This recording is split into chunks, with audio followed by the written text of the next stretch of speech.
Judicial Watch filing a lawsuit against the Justice Department, the government watchdog group seeking documents regarding James Comey's communications with special counsel Robert Mueller.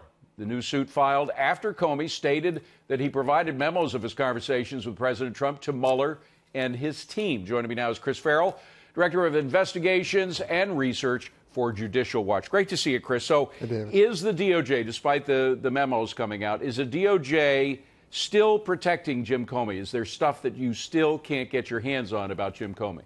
Absolutely. I mean, this is a living example of the deep state. This is sort of the Department of Justice, still manned by an army of Sally Yateses who are interested in preserving the institution, who are in sort of a whole defilade, hunker down mode, and they're not interested in releasing anything that might be potentially awkward or embarrassing. So there's a lot of double talk and a lot of foot dragging. I mean, if you want to believe that the Justice Department and the FBI, even going back to the Comey memos, they were saying, oh, it was impossible to release this, or it would be heavily redacted and take years to do. And of course, it's all nonsense. It was we see that time and again, how they come out with these excuses saying either it's going to violate some kind of big state secret or going to invade somebody's privacy. And then we see I mean, some stuff is still redacted in the memos, but we get the gist of it perfectly. Fraction. Right. And the same was true with the Nunes memo. You'll remember the 3.5-page memo. That was supposed to be the end of the world. That's right. The Republic would collapse. Well, they're bottom line, Chris, they're protecting something. What is it that they're protecting? A politicized witch hunt where the FBI leadership and the Department of Justice was attempting to steer the outcome of a presidential election. It's that simple. And if I could just focus on this axis, the Comey-Mueller axis, we know they work together. We know that they appreciate, maybe they weren't best of friends, but they appreciated each other's work, and I think they still do. What was the basis when Comey went to Mueller, or either that or Mueller called up Comey and said, come on in, I want to talk to you? What was the actual basis for that relationship, and how does it continue to this day? Well, I mean, it goes back decades to the point where, at some point they both were in the world of DOJ, or U.S. attorneys in New York, in Manhattan, principally. That's sort of the contact point. And it's been a decades-long relationship with their pals. And realize that this goes, layer after layer. And so you have McCabe as Comey's deputy at the FBI. Right. He's running over to the White House and briefing Lisa Monaco in the Obama White House about what they're doing. We know that because it circles back around, and Paige, who's McCabe's girlfriend, Strzok's girlfriend, says POTUS wants to know everything we're doing.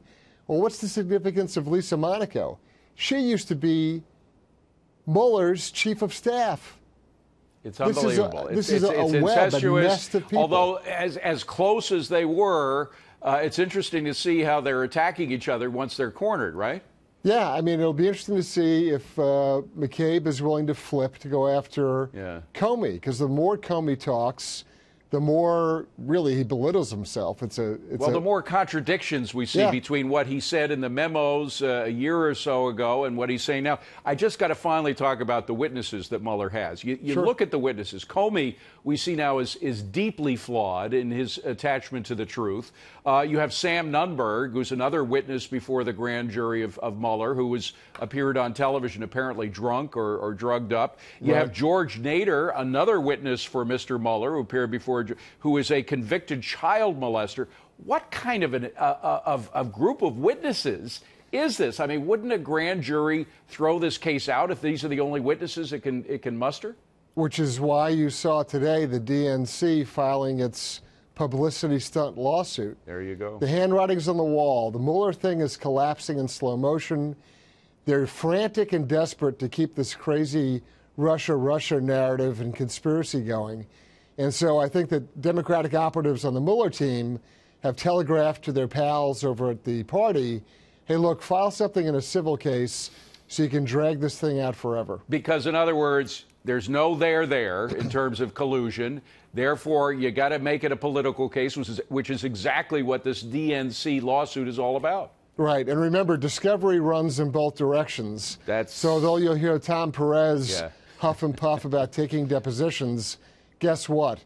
It flips the other way, too. That's right. We can find out more about the relationship between the DNC and Fusion GPS and a whole lot of other things, including... Whatever happened to those DNC servers? That's right. What happened to the president just mentioned that today, and also the relationship with certain Russians that we'd like to know about in the Clinton Foundation. Where do those paychecks go? Be careful what you wish for. I guess that's the saying that fits here. Chris Farrell, great to see you, my friend. Thank you very much.